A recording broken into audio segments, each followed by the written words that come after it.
자, 여러분 반갑습니다. 6평을 보고 나서 이제 여러분들의 질문을 좀 많이 받았었는데, 그 당시 해결할 수 있는 거는 다 해결을 했고, 이제 공부법에 관한 얘기는 좀 고민을 좀 해보고 하겠다고 하다가 어느새 시간이 여기까지 왔습니다. 좀 늦어진 부분 좀 죄송하게 말씀드리고, 그 사이에 아마 열심히 여러분들 공부해서, 일부 문제들은 스스로 이미 해결을 봤을 수도 있고요.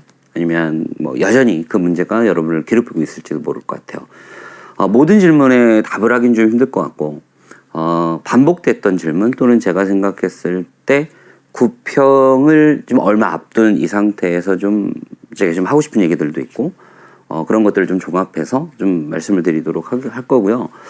그 왜 100일 이렇게 위로? 응원 영상 왜 안 찍었냐고 좀 학생들한테 얘기가 있어서 대성 마이맥에서 연락이 좀 왔었어요. 근데, 좋은 선생님들이 좋은 말씀 많이 해주셨을 것 같아서 저는 그냥 이걸, 그냥 앞으로 남은 기간 어떻게 공부했으면 좋겠다라는 이걸, 그냥 저의 나름 응원 영상이다라고 생각해 주시면 될 것 같아요. 자, 그러면, 남은 기간 우리가 어떻게 공부해야 될지, 특히 9평이 한 2주 정도 남아있는 이 상태에서 우리가 어떤 공부를 해야 될지 말씀을 드릴 건데, 일단은 제가 늘 말씀을 드리지만, 중요한 시험이 한 보름, 2주 정도 남았을 때와 그 이전의 공부는 좀 달라야 돼요. 그러니까 지금 이제 9평이 2주밖에 안 남았잖아요. 그러면 이제 지금은 9평에 맞춘 공부를 좀 해야 될 것 같고, 9평이 끝나고 수능까지는 좀 시간이 남습니다. 그때의 공부는 또 이 공부랑은 또 달라져야 될 것 같아서 오늘 말씀드리는 것들 중에 9평을 앞두고 하는 얘기도 있을 거고 그 이후까지 고려하고 하는 얘기도 있을 거예요. 상황에 맞게 말씀을 드릴 거니까 좀 잘 따라와 주시는데, 일단은 9평을 좀 잘 보는 게 중요하겠죠. 어쨌든 모의 수능이니까 의미 없어. 그거는 시험 보고 나서 점수가 낮을 때 우리가 좀 힘을 얻기 위해서 하는 얘기인 거고, 지금 시험을 앞둔 상황에서는 어쨌든 9평을 잘 보기 위한 노력을 해야 됩니다. 그렇다고 막 그 공부 페이스를 잃어가면서 막 벼락치기 하는 건 당연히 의미가 없을 거라는 건 여러분이 알 거라고 보고요. 그럼에도 9평은 어떻게 보면 이제 본 수능을 보기 전에 마지막으로 보는 평가원 시험이기 때문에 좀 의미 있게 봐야 돼요. 제가 의미 있게 본다는 건 점수가 잘 나오게 해라 라는 뜻도 있겠지만, 내가 가지고 있는 문제나 약점이 잘 드러나게 시험을 봐야 돼요. 만약에 나한테 어떤 문제가 있는데, 만약에 이번 9평에서 그게 안 드러난 거예요. 그러면 여러분은 나한테 무슨 문제가 있는지도 모른 채 수능을 준비하게 돼요. 남은 기간 동안. 그거보다는 차라리 점수와 상관없이 내가 가지고 있는 문제점, 고민, 이런 것들이 앞으로 좀 공부할 것들이 9평 때 다 드러나야 됩니다. 그래서 그런 부분에 대해서는 9평 직전에 따로 또 말씀을 드리도록 할 테니까 그런 것까지 고려해서 좀 한번 들어보세요. 일단 질문이 제일 많은 건 기출분석 얘기였어요. 지금도 여러분 고민을 할 겁니다. 한마디로 이 국어 공부는요, 이런 것들의 중첩이라는 생각이 들어요. 학생의 질문을 받아보면 그냥 국어라는 이 과목은 그냥 너무 막연한 거예요. 그러다 보니까 불안합니다. 시험이 잘 나와도 불안하고 시험이 잘 안 나와도 불안해요. 점수가 잘 안 나와도 불안해요. 그러다 보니까 공부 과정에서 굉장히 혼란스러워요.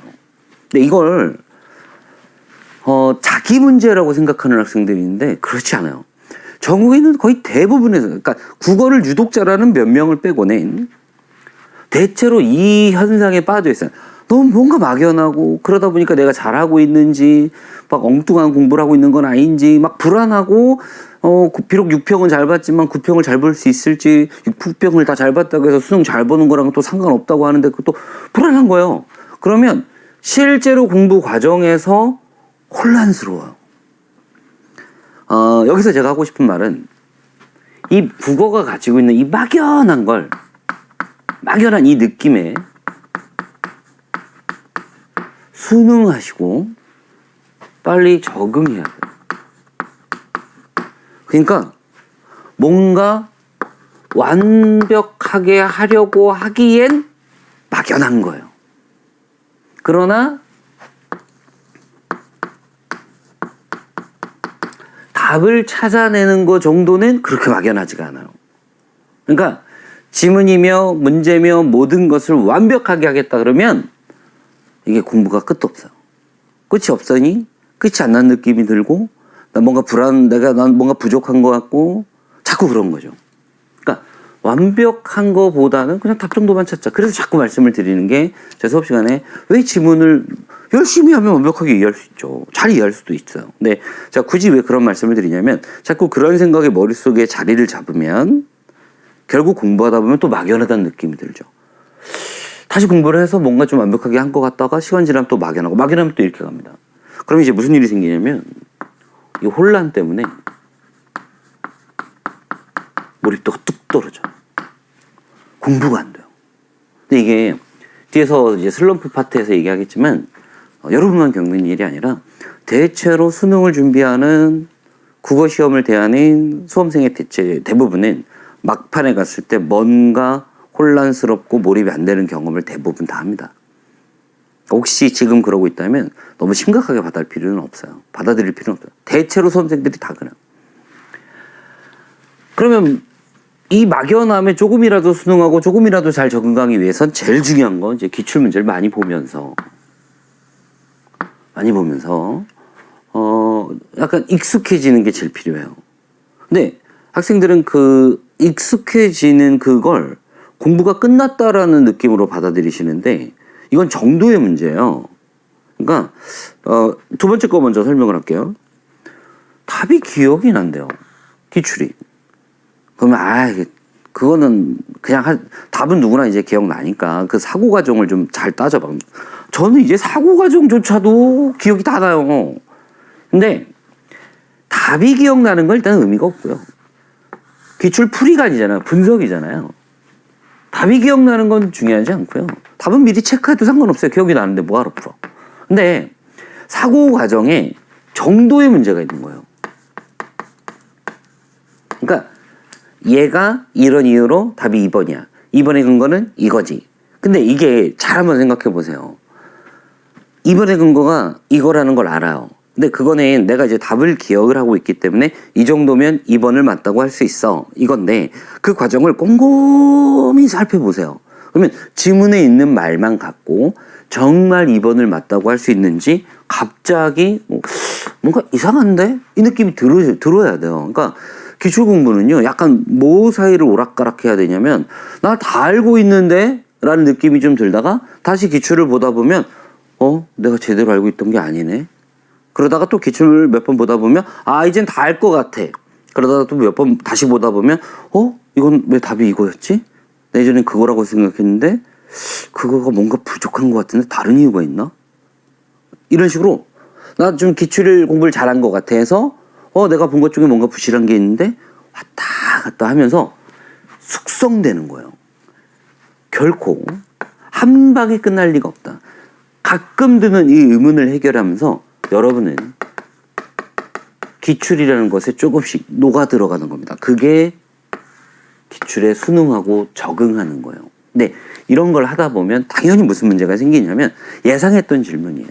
시간이 너무 오래 걸린다는 거예요. 한 지문 보는데 2시간 걸리는 학생도 심지어 있어요. 근데 이게 수능이 며칠 남았다고. 한 지문 보는데, 2시간 걸리면 이걸 언제 다 보냐. 화작, 문법, 문학, 독서 다 해야 되는데. 근데 이제 여러분에게 말씀을 드릴게요. 이제 기출 분석도 취사 선택을 하세요. 그러니까 기출 분석을 할 거냐 말 거냐를 선택하는 게 아닙니다. 무조건 하는 거예요. 근데 기출 분석에서 내가 뭐를 좀 더 위주로 할 거냐. 만약에 내가 독서가 약하다. 그럼 독서 위주로 하는 게 맞죠. 독서 위주로 하는 게 맞고 한 지문 분석하는데 1시간 걸려도 되고 2시간 걸려도 돼요. 아셨죠? 근데 독서도 다 하겠다 그러지 마시고 내가 과학이 약하면 과학만 좀 많이 하세요. 근데 과학만 하다 보면 인문사회 쪽이 감이 떨어질 수 있으니까 과학 4, 인문사회 1 이런 식으로 비중을 조절하시면 됩니다. 하루에 2시간 공부하기로 했어요. 국어를. 근데 기출분석 한 지문 하는데 1시간 걸린 거예요. 괜찮아요. 상관없어요. 대신에 얘를 또 봐야 되고 얘를 또 봐야 됩니다. 그래서 범위를 좁히세요. 그러니까 예를 들어서 나는 독서가 유독 약해. 독서에서 뭐 경제나 철학만 나오면 정말 바보가 되는 것 같아. 과학은 좀 할만한데. 그러면 얘네들 위주로 하셔야겠죠. 그럼 기출에서 경제나 철학을 좀 잘 보여주는 지문을 뭐 5개 골라도 되고요. 10개 골라도 돼요. 얘네들을 아주 꼼꼼하게 여러 번 보는 겁니다. 어느 정도 상태가 돼야 되냐면 그 지문이 살짝 외워지는 상태가 돼야 돼요. 뭐 문장까지 다 외울 필요 없어요. 네, 외워야 할 건 있는데 그건 나중에 구평 뒤에 말씀을 드릴 생각이고요. 지금은 약간 외워질 정도로 어떤 느낌이어야 되냐면 어떤 문장을 읽고 있을 때 그 문장이 어떤 문제랑 어떻게 연결되는지가 떠올라야 돼요. 그럼 정말 많이 봐야죠. 근데 그렇게 많이 보는데 30개 지문을 그렇게 많이 보기엔 이제 시간이 없잖아요. 줄이세요. 그리고 걔를 여러 번 보는 겁니다. 2번째 문단의 3번째 문장을 차분하게 읽을 때 이 문장이 2번 문제에서 어떤 식으로 바뀌어서 질문이 되었지 라는 게 생각나야 돼요. 그리고 거기서 한 걸음 더 나가면 그럼 그걸 왜 물어봤을까? 이걸 왜 물어봤을까? 그럼 그 2번째 문단을 차분히 다시 보면서 그걸 물어볼 이유를 찾아내야 돼요. 출제자가 왜 하필 이 문장을 물어봤을까? 그러려면 정말 여러 번 봐야 되지 않겠습니까? 대신에 범위를 좁히세요. 아셨죠? 그리고 저는 뭐 독서반 문제가 아니고 문학도 문제고 뭐 다 문제인데요. 그래도 우선적으로 선택을 하세요. 그 선택은 약간 이제 EBS랑 연동될 수 있습니다. 아무래도 우리는 EBS에서 현대 소설, 고전 시간은 좀 확실하게 공부해 놓고 넘어가는 게 좋거든요. 그건 좀 이따 말씀을 드릴게요. 그러면 나머지 파트, 뭐 현대 소설이나 고전 소설이나 비문학은 EBS, 특히 비문학은 EBS의 도움을 거의 못 받을 겁니다. 거의 의미가 없더라고요. 그러면 아무래도 혼자 기출 분석하는 건 좀 더 비문학 위주로. 그리고 이 기출을 볼 때도 EBS의 영향을 좀 덜 받는 현대 소설이나 고전 소설을 조금 기출 분석을 더 하는, 그렇게 취사 선택하되 길게 보는 것보다는 반복적으로 보시는 게 훨씬 좋아요. 근데 다만 이제 구평이 좀 임박했잖아요. 한 지문을 1시간 보는 거는 구평 이후에 이제 하시고, 지금부터 구평 볼 때까지는 그런 공부는, 그런 기출 분석은 좀 약간 스톱 해놓고 뭐를 쓰면 좋겠냐면, 구평 볼 때까지는 자기가 봤던 기출 중에서 자기가 좀 어려웠던 문제 위주로, 그래서 그 문제가 왜 답이 3번인지 자꾸 정리를 좀 한번 해보세요. 어떤 식으로 해서 빠른 결정을 내가 내릴 수 있겠는가, 그런 고민을 하셔야 됩니다. 왜냐하면 이제 2번째로 넘어옵니다. 이제 구평은 어쨌든 실제 우리가 보는 실전 시험이기 때문에 이 시간 관리가 아주 중요해요. 그 시간 관리는 시험 보는 상황에서의 집중력과 당연히 연결됩니다. 시험을 볼 때 집중력이 떨어지는 학생들이 있다고 하는데, 시험을 볼 때 집중력은 사전에 어떤 훈련되기가 좀 힘들어요. 근데 잘 생각해보면 평소에는 집중이 잘 되다가도 이상하게 시험 볼 때만 안 돼요. 그럼 머릿속에 지금 시험이라는 생각을 하면서 자꾸 100점 받아야 된다는 강박에 시달리는 거예요. 여기서부터는 벗어나셔야 돼요. 100점을 받지 말아야 할 얘기가 아니라, 그 얘기 아니에요. 실제 시험의 상황에선 한 문제도 틀리면 안 돼, 이런 생각은 안 하셨으면 좋겠다는 거예요. 약간의 여유는 있어 라고 좀 편안하게 생각하셨으면 좋겠고, 목표가 100점이 되는 게 아니고요, 시험을 볼 땐 시간 안에 끝내자가 목표가 돼야 돼요.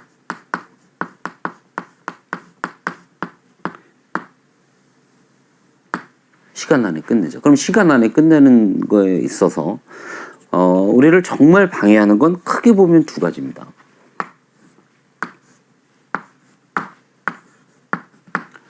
첫 번째, 우리가 이게 시간 안에 이걸 끝내야 되는데 80분 동안 45분 한걸 다 풀어야 되는데 이걸 방해하는 건, 첫 번째,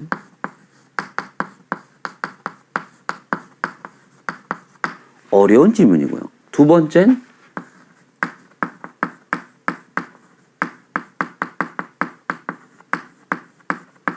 두 개 남았을 때의 선택하는 데 걸리는 시간이에요. 근데 생각을 잘 하셔야 돼요. 정말 어려운 질문이지만 내가 약간의 시간 투자를 해서 얘를 좀 해결할 수 있을 것 같은 느낌이 드는 경우와 손도 못 댈 것 같다라는 느낌이 드는 경우에 판단이 달라져야 됩니다. 정말 고득점이 목표인 학생은 손도 못 댈 정도로 어렵다는 지문이 없어야 돼요. 근데 1등급 고득점까지는 내가 힘들지만 그래도 안정적인 2등급 또는 2등급 윗부분 또는 1등급 끄트머리 정도를 노린다면 아주 너무 어려운 지문이 하나 정도 있을 수 있는데 판단을 빨리 하셔야 돼요. 일단 건너뛰자. 또는 여기서 내가 풀 수 있는 것만 풀자. 아무리 어려운 지문이라 하더라도 모든 문제가 다 어려울 수는 없고요. 여기에서 한 문제 내지 두 문제 정도가 실제 고난도 문제입니다. 어려운 지문에 만약에 5문제가 딸려 있다면 3문제 내지 4문제는 그냥 단순 일치 문제예요. 한 문제가 엄청 고난도일 거거든요. 그것까지 풀고 넘어갈 거냐? 그냥 적당한 수준에서 읽고 쉬운 문제라도 풀고 넘어갈 거냐에 대한 판단을 빨리 하셔야 돼요. 그 판단하는 걸 지금부터 구평 보기 전에 한 2번 내지 3번 정도 사설 모의고사로 연습을 좀 해보세요. 아셨죠? 그래서 조금 여러분의 생각보다 이번 구평 점수가 이 이유로는 생각보단 떨어질 수 있지만 실제 여러분이 받은 점수보단 더 받을 수 있어요. 나 98점 받을 수 있었는데 라고 생각할지는 모르겠지만 어려운 지문에 한참 시간 쓰고 또 고난도 문제 답 한다고 한참 신경 쓰고 2개 남았을 때 한참 신경 쓰면 98점 받을 거 88점도 안 나와요. 근데 적당한 선에서 판단을 빨리 내리고 넘어가서 시간 안에 45문항을 풀고 내가 답을 찾을 수 있는 문제는 모두 다 답을 찾았다. 그럼 98점 받을 거 98점 나오거나 100점 좀 힘들 수 있겠지만 96점, 95점 이 정도에서 끊어버릴 수 있습니다. 일단 시간 안에 푸는 경험을 하셔야 돼요. 그 다음 점수를 높이는 거예요. 그러니까 이렇게 생각합시다. 이 실전은 지금까지의 나의 공부와 상관없다. 지금까지의 나의 약점과도 상관없다. 이번에 볼 구평은 그냥 내가 가서 시험 한번 잘 보면 된다. 그건 나의 시간 관리에 달려있다. 어려운 게 나왔을 때 2개 남았을 때 얼마나 신속하게 더 볼 거냐 넘어갈 거냐를 판단하는 거에 따라서 달라집니다. 아셨죠? 그리고 2개 남았을 때 반드시 재검토는 하셔야 돼요. 그 순간 2개 남았네 넘어가야지. 그러면은 70점도 안 나올 겁니다. 1번 내지 2번 정도의 재검토를 하는데 이 검토할 때 내가 무엇을 검토할 것이냐.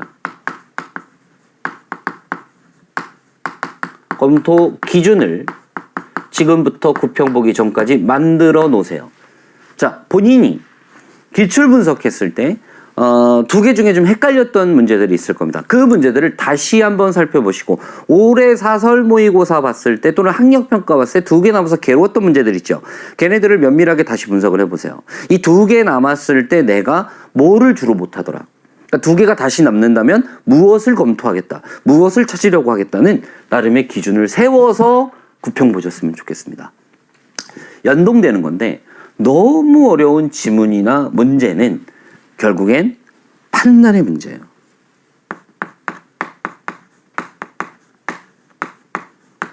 볼 거냐 넘어갈 거냐. 근데 이걸 결정을 여러분 스스로도 할 수 있지만 이 결정은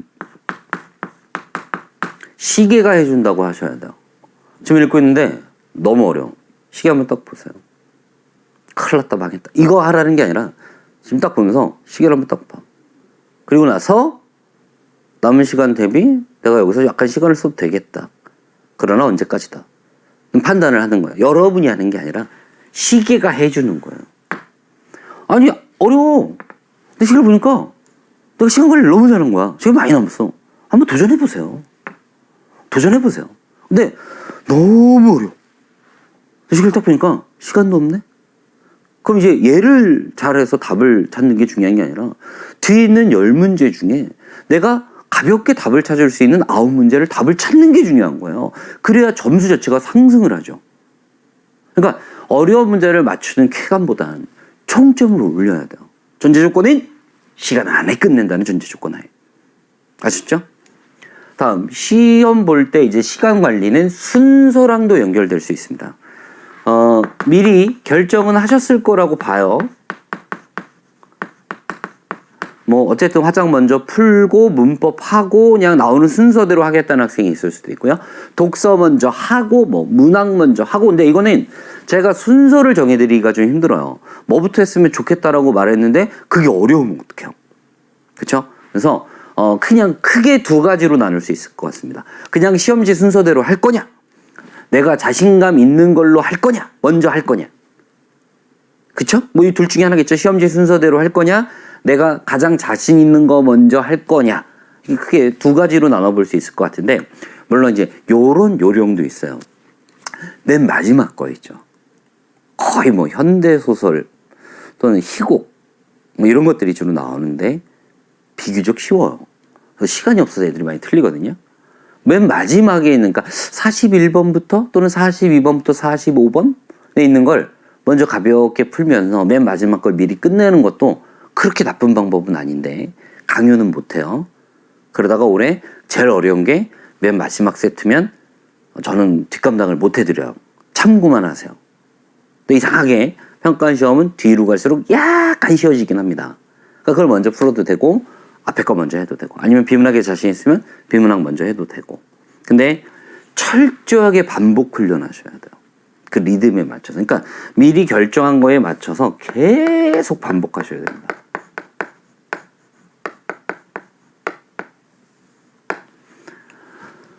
사설 모의고사 얘기가 이제 뒤에서 나오겠지만 EBS 정리도 하고요. 사설 문제도 조금씩 풀다 보면 문학 작품이 많이 익숙해져요. 거기서 평소보다 시간이 좀 줄어들어요. 시험 수능 나갔을 때 익숙한 작품이 몇 개 보이거든요, 문학에서. 그러니까 여러분이 평소 하는 것보다 수능 날 약간 시간이 줄어들 수 있다는 것까지 좀 고려한다면 너무 순서에는 얽매일 필요 없다. 대신에 이건 있습니다. 만약에 나는 순서대로 갈 거다, 순서대로 할 거다, 그러면 제일 중요한 게 1페이지. 첫 페이지 보는 거를 훈련하셔야 돼요. 그래서 아예 이제 파이널 교재 1페이지, 그러니까 뭐 1교시 2021학년도 뭐 대학 수학 능력 시험 뭐 국어 영역, 그래서 1페이지에 뭐 이렇게 연설이든 뭐든 하나 들어가고 두 문제 내지 세 문제 있는 거 있죠. 그 1페이지 보는 훈련을 하셔야 돼요. 그래서 1페이지를 되게 리듬감 있게 이렇게 넘어가야 돼요. 왜냐면 순서대로 한다고 했을 때 가장 문제가 되는 게 뭐냐면 머리가 안 돌아가는 경우예요. 지금 1교시 시작하자마자인데 약간 멍한 상태가 돼서 안 읽히는 상황이 생길 수도 있거든요. 그래서 본인이 순서대로 한다면 1페이지 훈련을 해라. 근데 이거는 구평 보고 나서 저랑 10월부터 이제 파이널 할 건데 그때 아예 교재시로 놓을 거예요. 그래서 1페이지 보는 훈련을 엄청나게 하게. 그래서 여러분이 1페이지 딱 봤을 때 그냥 별 느낌 없게끔 그렇게 했으면 좋겠습니다. 그리고 이제 검토의 문제가 있어요. 그러니까 이건 이제 시간이 남는 학생 같은 경우에 이제 검토할 때, 그러니까 뭐 어떤 학생한테는 꿈 같은 일이기도 하죠. 시간이 늘 부족한데 검토라니 그게 웬 말이야. 근데 시간이 왜 부족한지 잘 생각해 보시면 의미 있는 시간이었다기보다는 쓸데없는 시간 때문에 시간이 부족한 거예요. 정말 신속하게 진행을 한다고 생각을 한다면 봐봐. 자, 시험 시작. 그래서 이제 1초, 2초, 3초 이렇게 시간이 가겠죠. 그러면 그 시간의 흐름을 좀 느끼시면서 약간 평소보다 좀 신속하게 움직이셔야 돼요.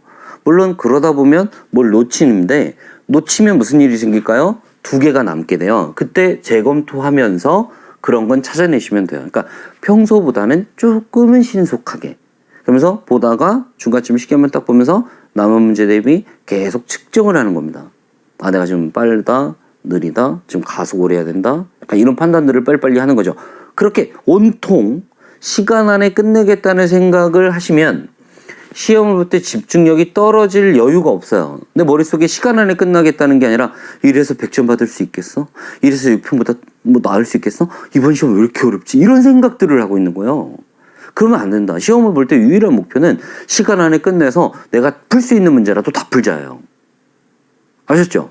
근데 그렇게 하다 보면 그 상황에서 아까 제가 말씀드린 EBS 연계교재 실려있는 작품에 대한 친숙도가 높아져 있기 때문에 EBS 연계교재 문제들에 대해서 좀 쉽게 답을 결정할 수 있는 상황들이 생겨요. 그러면 혹시 모릅니다. 혹시 몰라요. 이번 구평 또는 다음 수능, 올해 수능 얘기하는 거예요. 올해 수능이에요. 올해 수능 같은 경우에 생각보다 시간이 남을 수 있어요. 아이, 참, 늘 시간이 부족한데요. 근데 남는 애들이 있다니까요, 수능날. 늘 부족했었는데. 좀 이렇게, 저희 좀 몇 년만 더 하면서 이제 20년 수능을 가르치는 거예요. 얼마나 많은 학생들의 얘기를 들었겠어요. 한 번도 안 남았던 시간이 수능날 남은 거예요. 자, 그러면 이 수능날 시간이 남은 건 축복일까요? 아닐 수도 있어요. 왜? 뭐랄까? 검토하면서 답을 바꿔요. 답을 바꾸면 바꾼 답이 답인가요? 항상? 그게 아니니까 문제가 생기는 거예요. 그래서 이거 하나만은 명심합시다. 내가 먼저 답으로 결정했는데 왠지 얘를 바꾸고 싶어. 그땐 일치 차원의 근거가 있어야 돼. 명확한 일치 차원에서 내가 이걸 안 봤었네 여기 이렇게 써있는데 큰일 날 뻔했다. 그럼 바꾸시는 게 맞지만 처음에 느낌은 2번이었는데 지금 또 느낌이 3번인데 시험 볼 때는요 첫 느낌이 거의 답이에요. 그러니까 느낌으로는 절대 바꾸지 마세요. 근데 바꾸더라고요. 그래서 바꿔도 된다. 근데 좀 더 일치 차원의 근거를 확보하고 나서 바꿔라. 검토할 시간이 생겼다면 부탁 좀 드립니다. 자, 됐고요. 이제 사설 모의고사 얘기입니다.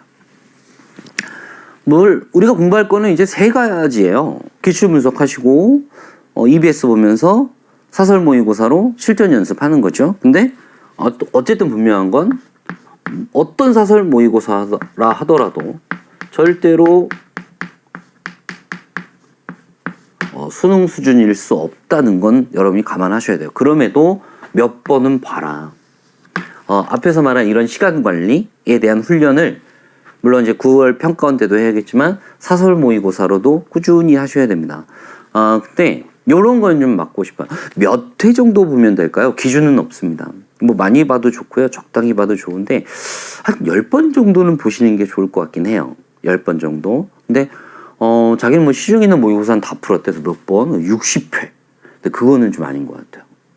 문제만 풀다 보면 모르겠어요. 문제를 푸는 감은 좋아질지 모르겠지만 실력의 향상은 좀 힘들 수 있거든요. 그래서 사설 모의고사 같은 경우에는 적정량만 해라. 그럼 그 적정량을 제가 못 정해줘요. 최소 10회 정도는 봐야 될 것 같긴 한데 뭐 30회, 40회까지 봐야 될지는 저는 좀 의문입니다. 자, 이제 사설 모의고사에 대한 질문은 첫째는 오답 체크 할까요? 이건데 내가 실수로 틀린 거는 확실하게 점검하셔야 돼요. 내가 어디서 실수하는지. 근데 가끔 그런 경우가 있어요. 사설 모의고사 기관들끼리 뭐 약간 경쟁 같은 것도 있나 봐요. 그래서 우리가 제일 어려워. 우리 3점짜리 문제는 진짜 어려워. 뭐 이런 게 있는 거죠. 그러다 보면 아까도 제가 좀 몇 년 하면 20년이라고 그랬잖아요. 제가 이렇게 봐도 야, 이거 풀라고 낸 거야? 라는 느낌이 드는 문제들이 있어요. 문제를 내는 사람은 풀 수 있다고 생각할지 모르겠지만 푸는 사람은 그 시간 안에 어떻게 해요 이걸. 그래서 과하게 어려운 문제들이 있거든요.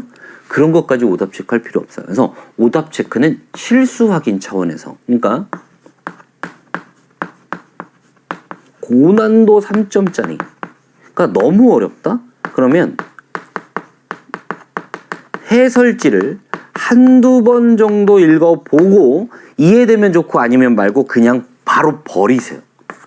사설 모의고사에 너무 고난도 문제의 해설을 여러 번 본다고 여러분 실력 늘지 않습니다. 과하게 비틀고 과하게 숨기고 막 그런 거예요. 그래서 이렇게까지는 안 하셔도 돼요. 아셨죠? 그리고 얼마나?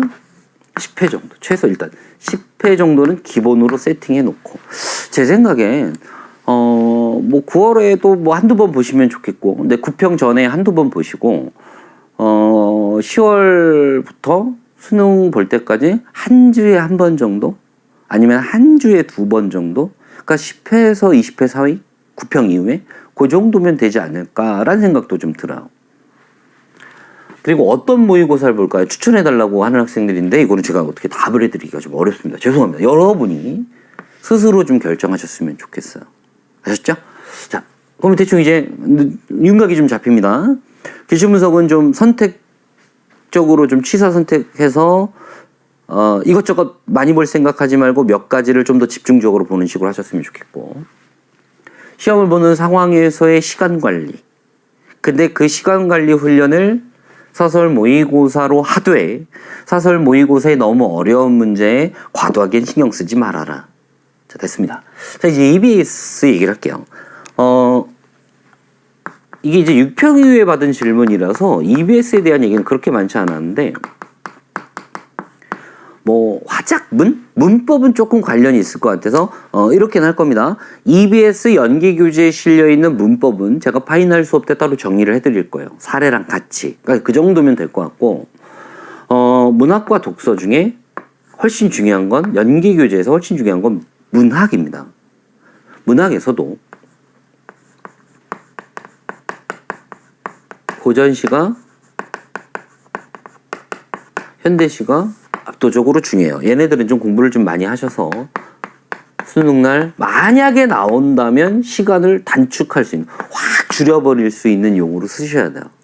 이에 비해서 현대소설과 고전소설은 연기교재에 있는 작품이 나온다 하더라도 비연계, 그러니까 EBS 교재에 실려있지 않은 지문이 나오는 경우도 많아요. 근데 그냥 이건 순전한 제 느낌인데요. 올해는 이제 평가원도 교육부도 또 여론도 수능 난이도에 대한 관심이 굉장히 많아요. 이 코로나 때문에 아이들이 제대로 공부 못하는 이 상황에서 수능을 어렵게 내는 게 맞느냐. 근데 저는 그런 생각이 드는 게, 어려울지 쉬울지는 잘 모르겠지만 친절하게 해줄 것 같다는 느낌이 들어요. 그러니까 문제는 조금 어려울 수도 있죠. 아니면 쉬울 수도 있어요. 근데 예년과 좀 어떤 점이 달라질까 혼자 이렇게 생각을 해보면, 문학작품, 현대소설, 고전소설 같은 경우에 가급적이면 연기교재에 실려있는 지문이 나올 확률이 크지 않을까? 그러면 문제가 조금 어렵다 하더라도 학생들이 좀 풀어낼 수 있지 않을까? 그러니까 문제를 출제하는 교수님들은요, 가급적이면 정말 사고력을 측정하고 싶어 하시는 경향이 있어요. 그러니까 마냥 쉽게 내기는 싫어하시는 경향이 있어요. 그러니까 6, 9월과 달라요, 수능은. 근데 교수님들도 아실 거예요. 올해 수험생들이 얼마나 지금 힘들게 공부하고 있는지. 공부 자체가 거의 불가능한 상태에서 뭐 어떻게 수능을 준비하라는 거예요. 근데 그럼에도 수능은 봐야 되고, 그러면 아이들의 사고력은 측정은 해야 되고, 그러면 좀 더 사고력에 초점을 맞춘다면 지문이나 이런 부분은 익숙한 부분을 보여주려고 하지 않으실까 라는 생각이 들어서, 예년 같으면 여기에만 집중하라고 말씀을 드리겠지만 고전 산문, 현대 산문도 좀 많이 보셨으면 좋겠다. 그러니까 순위가 좀 다른 거죠. 얘네들이 1순위라면 고전 산문, 현대 산문 2순위, 독서는 그 다음에. 근데 독서도 이렇게 생각하셔야 돼요. 이미 다 봤다면 상관없지만 독서는 아예 쳐다도 안 봤다. 그러면 뭐는 좀 하셨으면 좋겠냐면, 내가 약한 파트, 예를 들어서 난 문과라 과학이 너무 어려워. 그러면 수능 특강, 수능 완성에 있는 과학 지문은 좀 봐두는 게 좋겠죠. 다 볼 필요 없이. 그리고 요것도 말씀을 드릴게요. 수능 완성 같은 경우에는 이제 실전 모의고사 형태로 돼 있잖아요. 근데 이게 이런 식으로 넘기면서 보는 45분학 실전 모의고사는 아무 의미 없습니다. 시험지 형태로 보셔야 돼요. 그러니까 수능 완성을 꼭 시간 재면서 넘기면서 볼 필요는 없어요. 약간 조각조각 내서 보셔도 상관없어요. 그건 말씀드릴게요. 대신에 수특과 수능 완성에 있는 과학 지문 중에서 개념이 있는 건 꼭 보셔야 돼요. 원자란, 뭐 양자 역학이란, 뭐 프랙탈이란, 뭐 이런 것들 있잖아요. 개념 나와 있는 건 뭐죠? 생명과학에서 뭐 신체가 어떤 작용을 하는데 뭐 무슨 펌프의 원리가 있어. 그럼 펌프의 원리는 뭐 이런 개념이 있는 거는 꼭 보셨으면 좋겠다. 그럼 만약에 반대로 나는 이과야. 경제지문 너무 싫어. 그러면 수특수 안에 있는 경제지문에서 어떤 경제의 개념을 다루고 있는 부분들은 좀 보셨으면 좋겠어요. 근데 이거는 너무 미리 하지 마시고 10월이나 11월에 하셔도 늦지 않습니다. 지금은 문학에 좀 더 초점을 맞추고 10월 되기 전에 연계 교재에 있는 문학 작품에 대한 학습은 좀 충분히 되어 있는 상태로, 그리고 10월, 11월엔 다시 한번 문학 쪽 파트 복습도 하겠지만 독서 쪽에서 내가 좀 약한 파트도 좀 건드려 보는, 그러니까 시험 직전에 보는 게 제일 좋을 것 같아서 그래요. 자, 이렇게 하셨으면 좋겠고요. 자, 그리고 이제 나머지 질문들은 이런 거 있었어요. 안정적인 성적 유지하고 싶다. 한마디로 이거 불가능하다. 이제 와서 불가능하다. 안정적인 성적 유지가 되는 건 제 느낌엔 한 고1쯤에 이미 결정났어요. 그러니까 수능을 봐야 하는 수험생 시절의 1년 동안 3월 학평, 6월, 9월 모의 수능, 뭐 본수능까지 다 안정적으로 1등급 나오는 건 고3 때 또는 재수할 때 공부 시작해서 할 수 있는 영역이 아니에요. 너무 막연하다고 제가 시작할 때 말씀드렸죠. 그러니까 이건 그냥 포기. 대신에 수능 때 1등급은 아직 안 결정됐습니다. 다시요. 고3 때나 어쨌든 재수나 삼수나 내가 수능을 보는 해에 모든 시험을 1등급 받는 건 우리가 할 수 있는 영역이 아니지만 수능 때만이라도 1등급 받는 건 할 수 있어요. 아직 시간이 있고요. 그러니까 혹시라도 6평 좀 잘 봤는데 9평 점수 떨어졌다고 스트레스 받지 마세요. 6평 또는 6평을 못 봤어. 근데 6평 이후에 7월, 8월 또 9월 초에 모의고사 몇 편 봤는데 점수가 많이 오른 거예요. 그러면 이렇게 점수 상승했으니까 나 9평 잘 볼 수 있지 않을까? 실망만 커요. 그러니까 그런 거 기대하지 마세요. 그냥 수능만 잘 보자. 9평의 목표는 뭐다? 80분 안에 45문항 중에 내가 풀 수 있는 건 다 푼다. 절대로 시간상의 문제가 생기지 않는다. 이거 하나 말씀드리고, 다음 이제 슬럼프에 빠졌다는 학생들이 있는데, 그냥 앞서 말씀드린 것처럼 이 수능이 임박한 상태에서 국어라는 과목 자체가 주는 그 느낌 때문에 공부가 잘 안 된다라는 느낌을 받아요. 뭐가 진도가 있는 것도 아니고 확연한 어떤 객관적인 평가 기준이 있는 게 아니기 때문에 뭔가 막연한 느낌에 불안해서 오는 슬럼프일 수 있어요. 이럴 땐 공부가 너무 안 된다. 그렇다고 손을 놓기도 어렵고, 이럴 땐 쉬운 거, 내가 좋아하는 거, 아니면 책을 보셔도 좋은데 가급적이면 EBS 연계교재에 실려있는 소설들 있죠? 그 소설 읽어보시는 거 괜찮습니다. 그래서 예전에 칼의 노래라는 소설 제가 한번 추천했는데, 그런 소설책 하나 사서 편안하게 읽어보셔도 좋고요.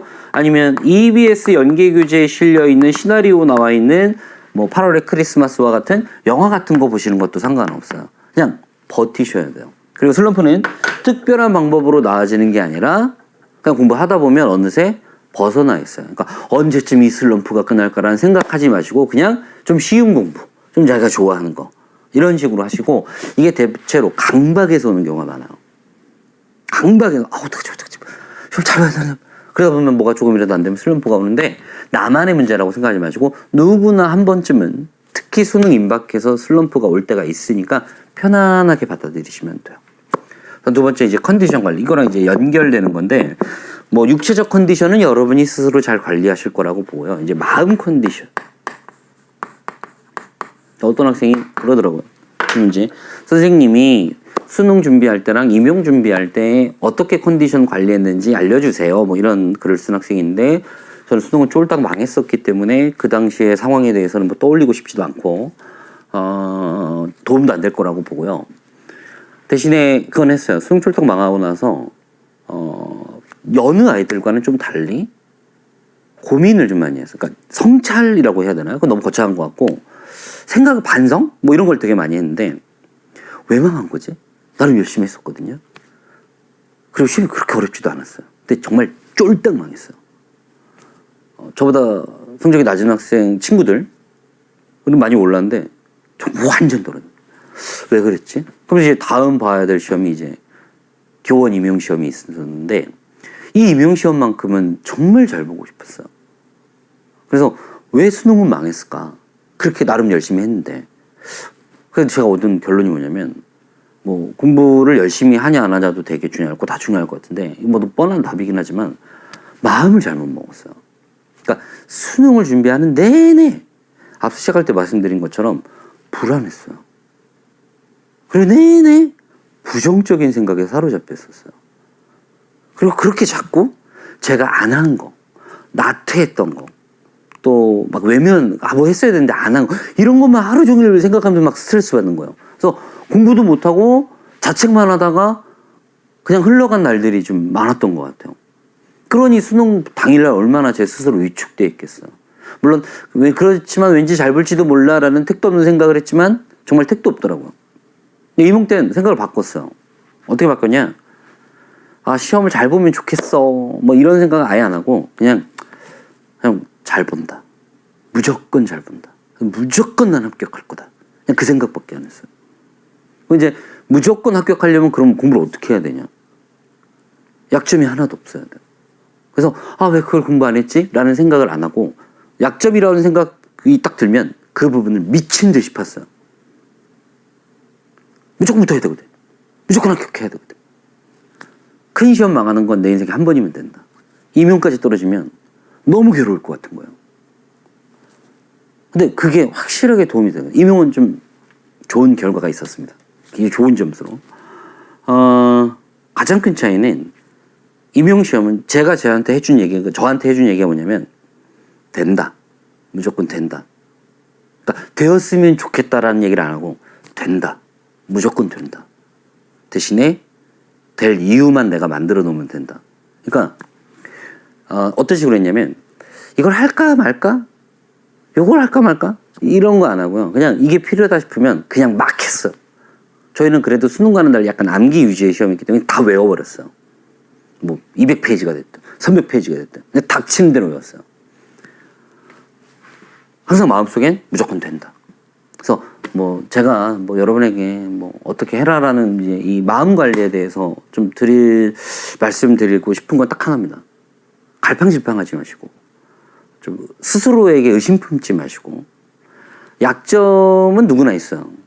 문제는 누구나 가지고 있습니다. 근데 공부를 열심히 하다 보면 내가 가지고 있는 문제가 뭔지 느껴지는 순간이 있거든요. 그때 그거를 해결하기 위해서 초집중하고 몰입하셔야 돼요.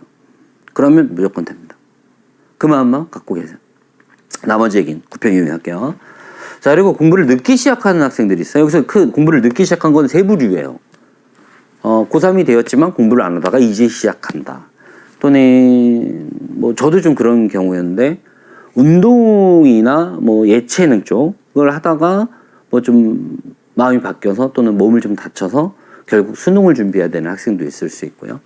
아니면 이미 수능을 떠나서 뭐 대학을 한참 좀 다녔다거나 아니면 뭐 사회생활을 조금 하시다가 다시 이제 수능 준비를 인생의 새로운 계획을 세우고 수능 준비를 하시는 분이 계실 수 있는데 본인이 공부를 늦게 시작했다면 내가 공부를 늦게 시작했는데 1년도 아니죠. 이제 이 남은 기간 안에 얼마나 점수를 올릴 수 있을까라고 생각하실지 모르겠는데 늦게 시작했으니 너무 기대를 크게 가지시면 안 돼요.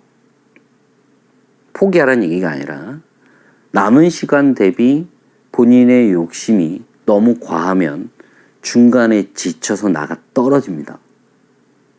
본인의 성이 안 차더라도 욕심은 조금 낮추세요. 욕심을 좀 낮추면 결과도 낮아지나요? 아니죠. 결과는 좋을 수도 있어요. 근데 대체로 공부를 늦게 시작한 학생들이 남은 시간 대비 욕심을 너무 높게 잡아서 거기에 도달 못할 것 같으니까 자빠져요. 안 그러셨으면 좋겠어요. 작년에 가르쳤던 학생 중에 거의 뭐 40점대에서 시작한 학생인데 98점에서 끝난 학생도 있어요. 근데 이 학생이 뭐 40점대, 60점대, 80점대, 98점 이렇게 되는 게 아니에요. 40점, 51점, 60몇 점. 그래봤자 뭐 등급은 안 나올 거예요. 그냥 거기서 왔다 갔다 하다가 10월 학평 때 80점대 나오고 수능 때 90 몇 점 찍은 거예요. 그러니까 예전에 말씀드렸죠? 성적은 이렇게 오르는 게 아니고 이렇게 오른다고요. 근데 초반에 목표를 너무 높게 잡으면 이 가파르게 상승하는 요 시점까지 공부를 못해요. 왜? 공부를 열심히 해서 시간은 흐르고 있지만 나는 조금밖에 안 나아진 것 같은 내 목표는 저긴데. 그래서 안 될 거라고 말씀드리는 게 아니라 목표를 단기간에 너무 높게 세우신다거나 이번 9평에 뭔가 점수가 잘 나오길 기대하지 마시고 이건 그냥 과정일 뿐이다. 형편없는 점수가 나와도 상관없다. 앞서 말씀드렸죠? 수능만 생각하자고.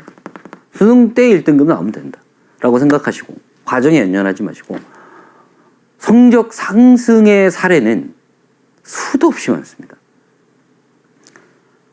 뭐 30대 수능 시작한 학생들도 마찬가지예요. 뭐 30대 수능 시작하면 대체로 의대 가려고 공부하시는 건데 결과 좋은 학생들 진짜 많았어요. 근데 그 학생들이 원래 잘하는 학생들도 있지만 막판에 치솟는 경우가 대부분이었습니다. 혹시라도 뭔가 불안하다면 목표를 좀 낮추시고 과정에 흔들리지 마시고 수능만 생각하셨으면 좋겠어요. 자, 일단 여러분이 주로 질문한 것들 위주로 답을 좀 드렸고요. 네, 무엇보다 중요한 건 한 번은 좀 마음을 다잡으세요. 선뜻 제대로 공부하는 게 힘들 수 있습니다. 그러니까 그럭저럭은 하면서 지금 버티고 계시겠죠. 네, 냉정하게 생각해 보세요. 총력을 다하고 있냐? 그게 아닐 가능성이 커요.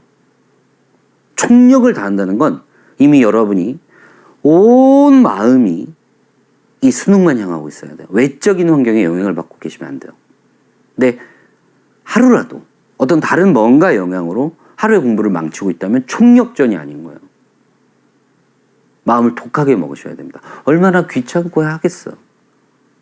그럼에도 오늘부터라도 수능 볼 때까지 총력전으로 공부하셨으면 좋겠어요. 아셨죠? 더 이상은 미루지 마세요. 자, 그리고 이제 9평에 관한 얘기를 하나만 말씀을 드릴게요. 아무래도 이제 시험이 얼마 안 남은 상태니까 좀 시간을 좀 단축하시는 훈련을 하셔야 됩니다. 그래서 아까 모의고사 보는 훈련도 말씀을 드렸는데 이렇게 공부해 보시는 건 어떨까 싶어요. 한 3일 기준으로 이틀은 좀 빨리 답을 찾는 훈련을 하시고 하루는 차분하게 분석하는 훈련을, 그러니까 약간 이런 식의 로테이션인 거죠.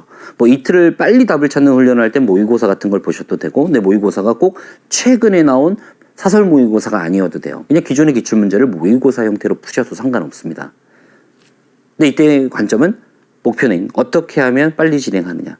그리고 월화 그렇게 쓰면 수요일쯤엔 한 2시간쯤 내서 한 짐은 지득득하니 보시는 거예요. 그러니까 강의 듣고 이런 거 빼고 혼자 공부하는 거 말씀드리는 거예요. 그러다가 9평을 딱 보고 나면 다시 진득하니 하는 공부를 하시면 되는데 그건 아마 9평 본 날 저녁 총평할 때 제가 다시 어떻게 공부하라고 말씀을 드릴 것 같고, 일단 9평 볼 때까지는 한 이틀은 실전처럼 시간 위주로, 하루는 그냥 시간 같은 건 신경 쓰지 말고 많이 안 하셔도 되니까 뭐 하나를 진득하니 분석하는 그런 시간 가셨으면 좋겠습니다. 이게 할 말이 많다 보니까 좀 시간이 좀 길어졌는데, 못다한 얘기들은 뭐 제가 이제 이런 시간을 이제 수능이 점점 다가오니까 점점 많이 가질 겁니다.